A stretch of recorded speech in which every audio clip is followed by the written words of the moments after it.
How's it going, everybody? It's me, Shane. I'm here to give you another Mashle, Magic and Muscles episode review. This review is for episode 20 of season 2, entitled Burnedead and the Tall Tower.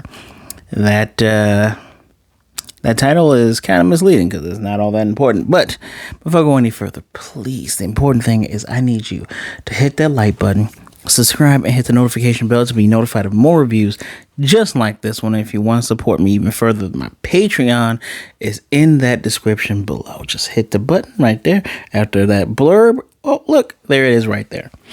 So this is following up after that crazy episode last week with Margarette, Macaron, and Mash battling, and then Innocent Zero, who is a person, shows up.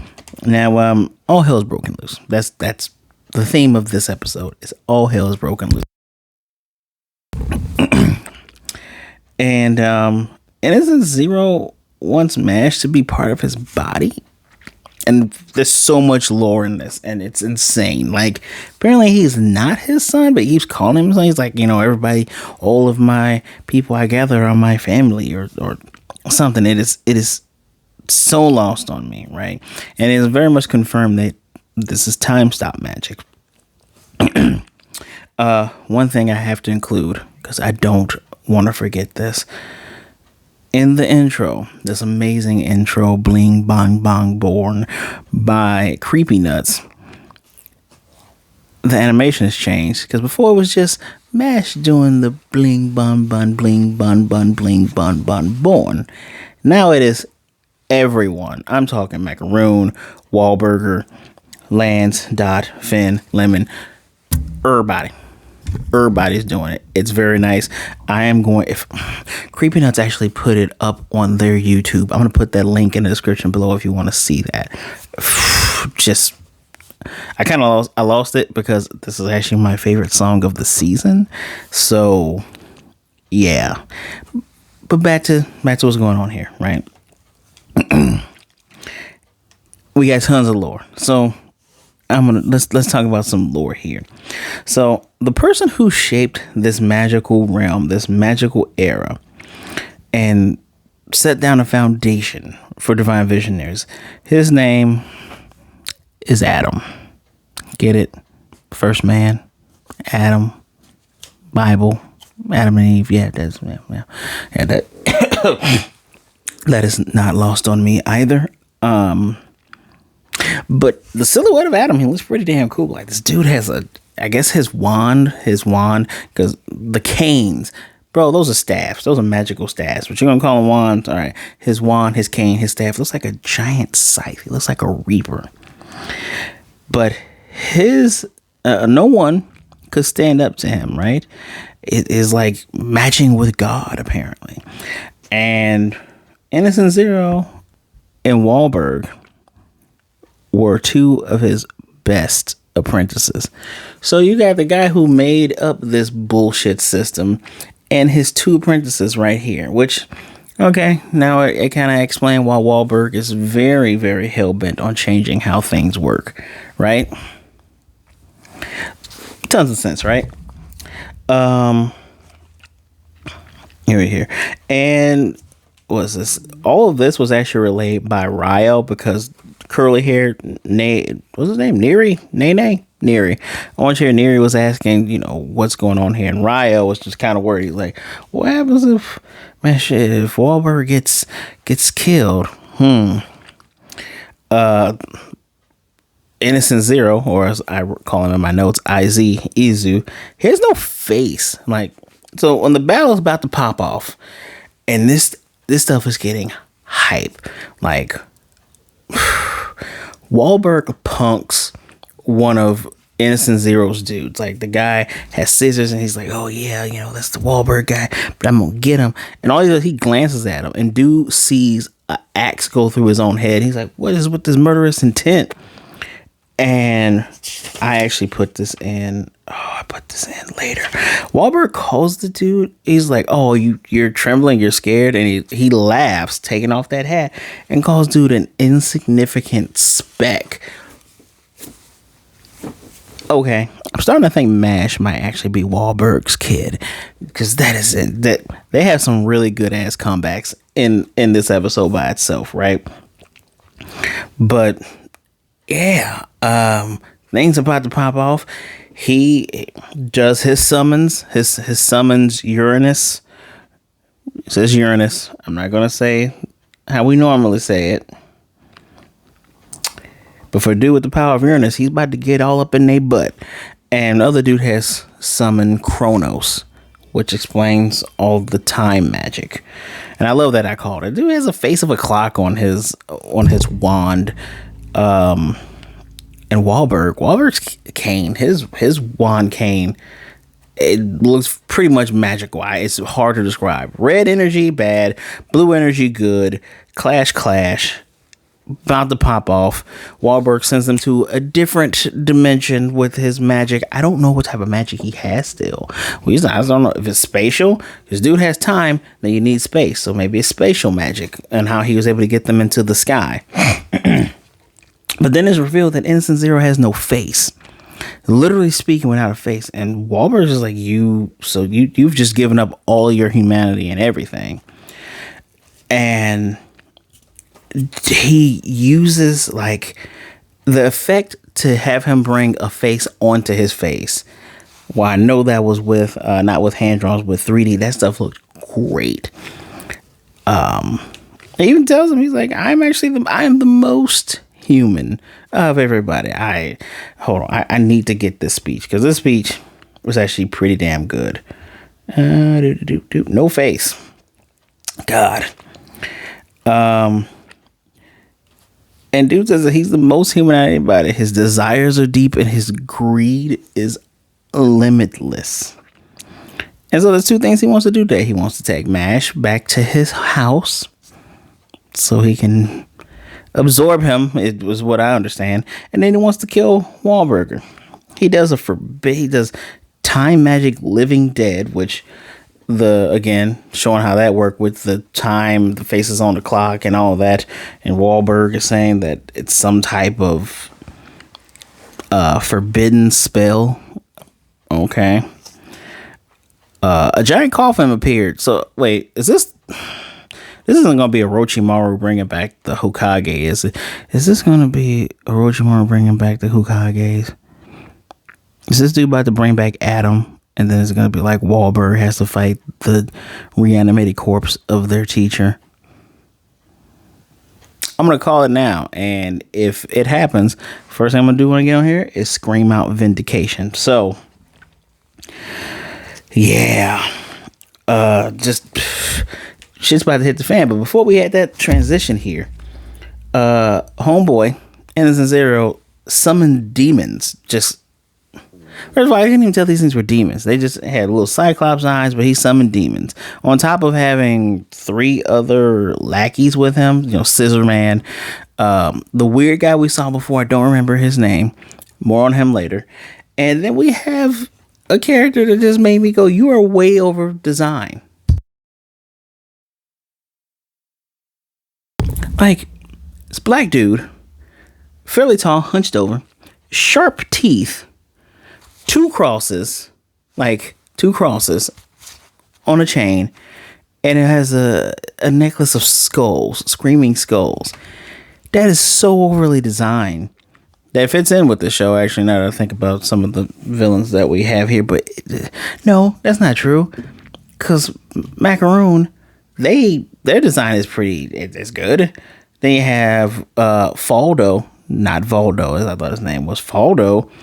His design is not over designed. It was so overly designed. I don't even know if this guy is even going to actually fight or have a name, or at least not a name that makes sense. Because oh my god, the villains in here.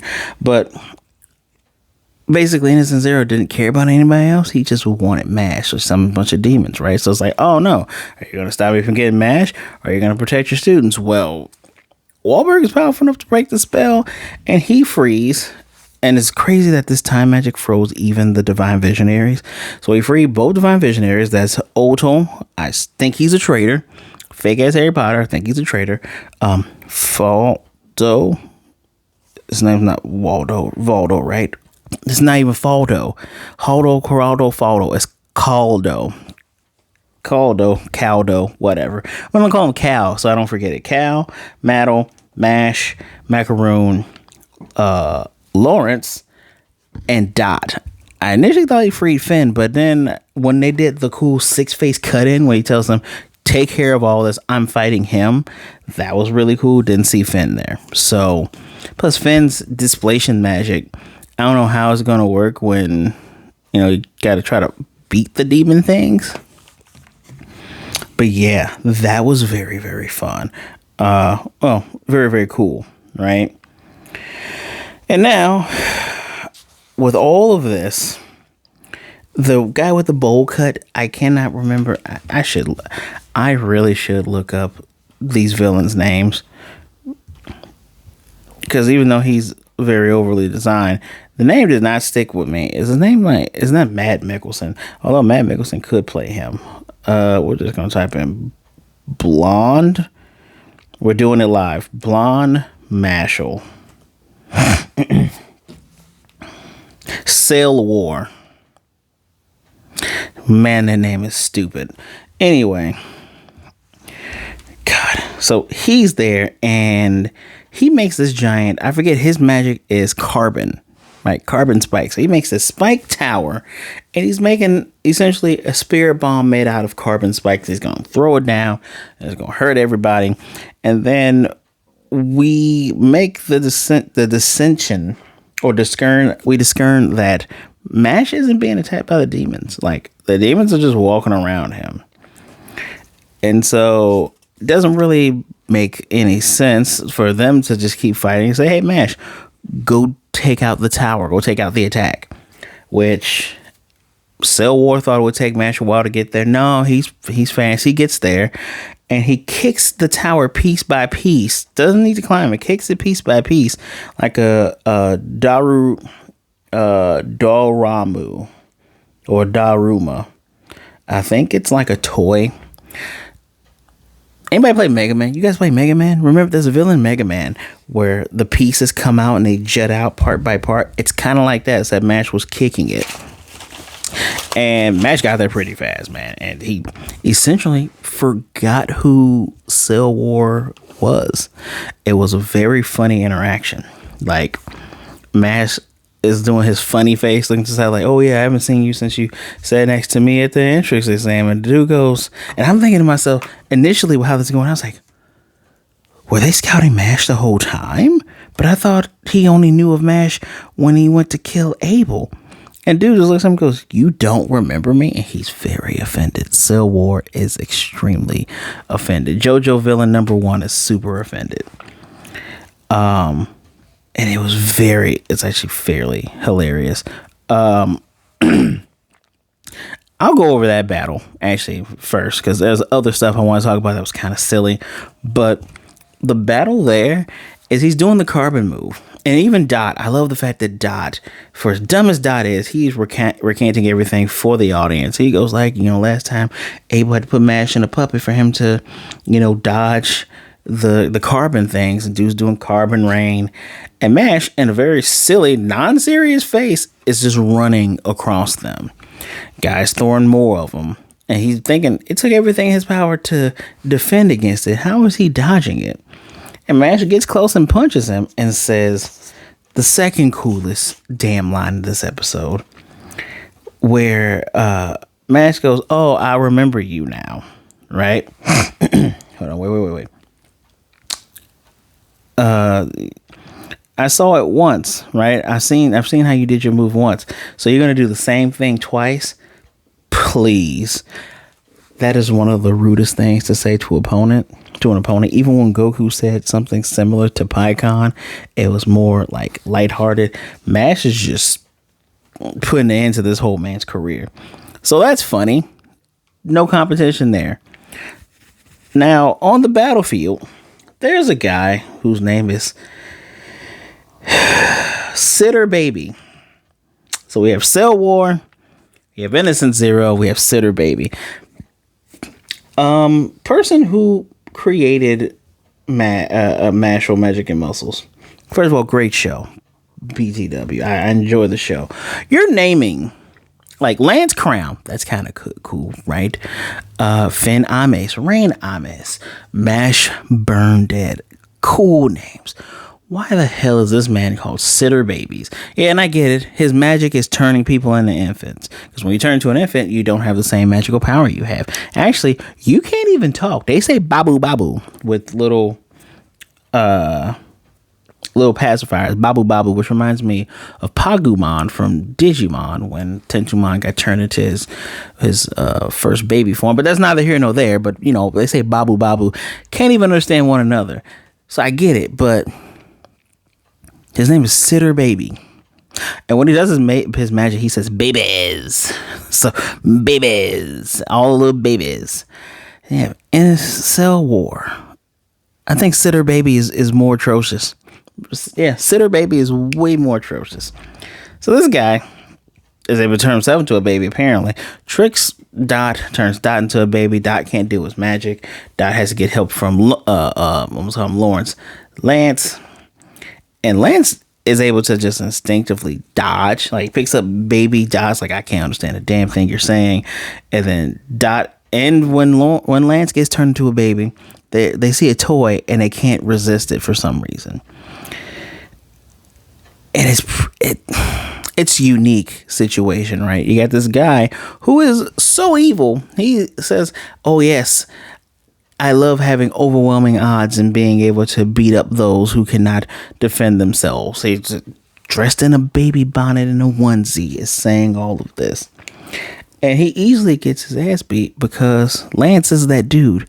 He did selected his magic called Reveiw, selected Reveiw. One section on this dude's back hits the spell and knocks him down to break the rest of the magic, right?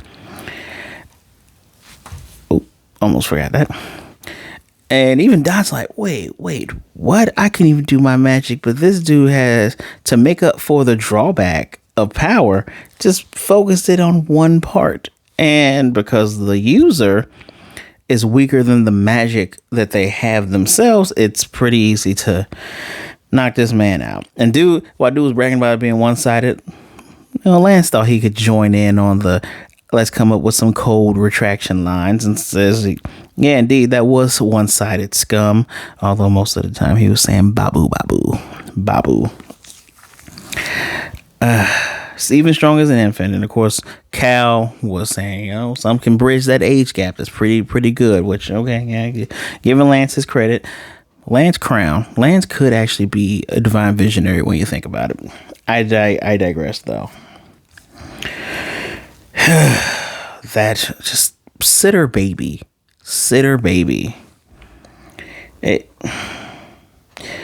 Anyway, this, I don't even want to call it the setup, but the beginning. Yeah, this is the setup. The beginning of this fight between Wahlberg and Innocent Zero was really damn cool. Like, they said that Wahlberg was the one that went toe to toe with Cell War, Innocent Zero years ago.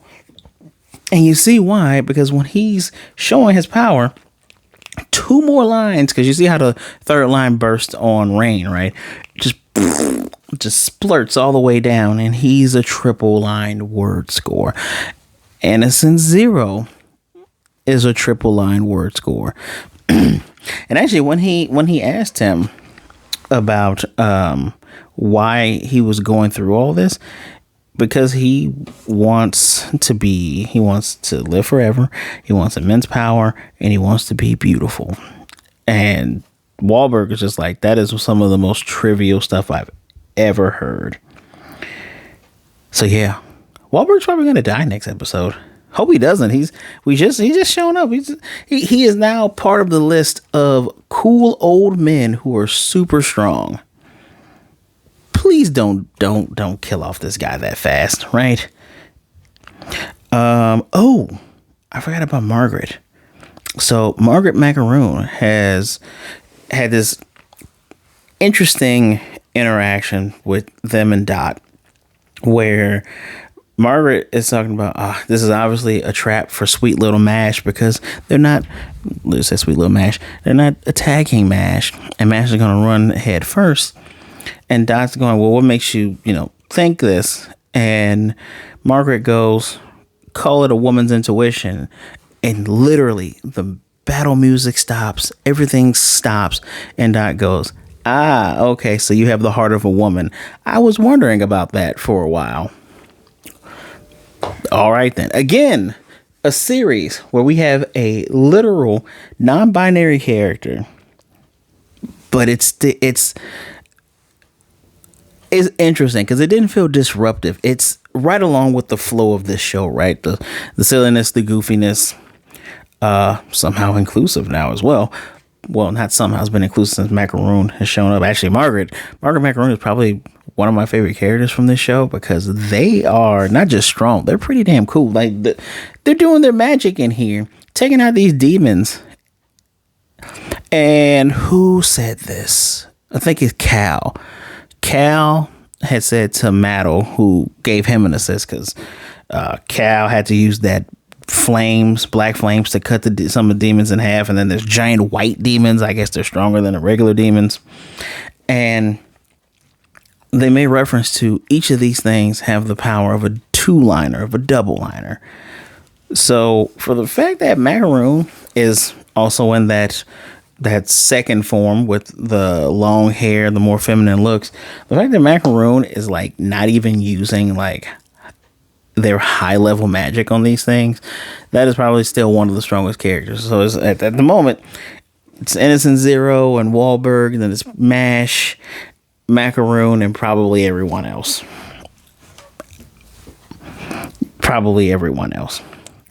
Woman's Hunch. That's so funny. He was wondering about that the whole time. I don't think there's anything other interesting that happens in here. This episode goes by so fast because I was actually really enjoying it. And if you saw my solo leveling review for episode 8, where they do another dump of exposition and lore and thing, which I give them credit because I'm glad they found a way how to get that in there. But we've been doing lore like almost for like, I won't say every episode because there wasn't lore last time for Soul 11. But here, I enjoy the fact that it's going, okay, why are they fighting again? Like, what's the connection between Wahlberg and Innocent Zero? And you tell us very quickly and succinctly, they both were the same. The beginning, they are second gen. I appreciate how fast it was, and especially since we were able to have a grasp of the scope of their individual powers, is not lost on us. Everything battle about this was really good. Our strong characters are here. So it is pretty much confirmed that Dot and Lance are right there with our homies Mash and Margaret. It's pretty much confirmed because he could have awakened who else he could awaken anybody else. Did not though. So I appreciate that. But yeah, I gotta give this episode 4 out of 5. High 4. It is a high 4. I'm hoping that next week we get like the whole battle with Innocent Zero and Wahlberg. As a matter of fact, next week's episode is called Wahlberg Beigen and the Magic of Darkness. If you mean to tell me that this dude's magic is darkness and not some weird time and space, or maybe that's what Innocent Zero's magic is. Maybe his magic is time and darkness.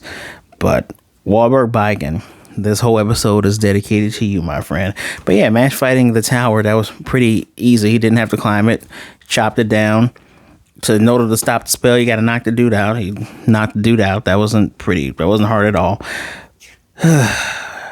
Mashle Magic and Muscles, ladies and gentlemen, once again, once again showing why it was essentially one of the better animes of 2023, and it turned out to be one of the best ways of kicking off 2024.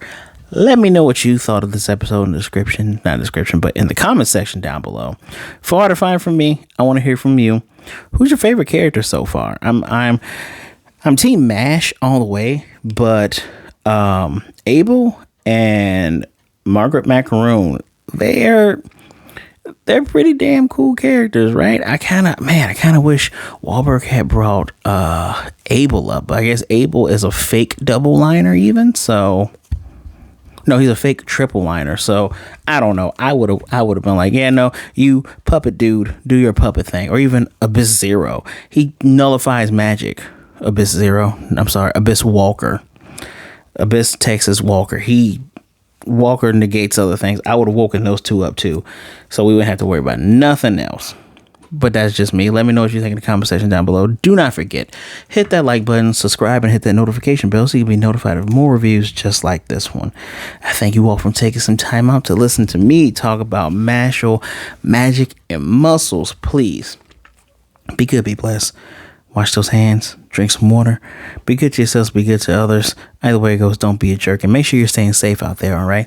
Realize there are people out there that care about you. Reach out to someone if you're feeling down and out and down in the dumps. I promise you, there's light at the end of the tunnel, and there are people out there that would rather talk to you today, see you today, than to mourn you and miss you tomorrow. I promise you that. Follow me on my social medias, which are in the description below, right underneath that Patreon link right there. So until next time, we're gonna muscle through this week and you will be summoned again.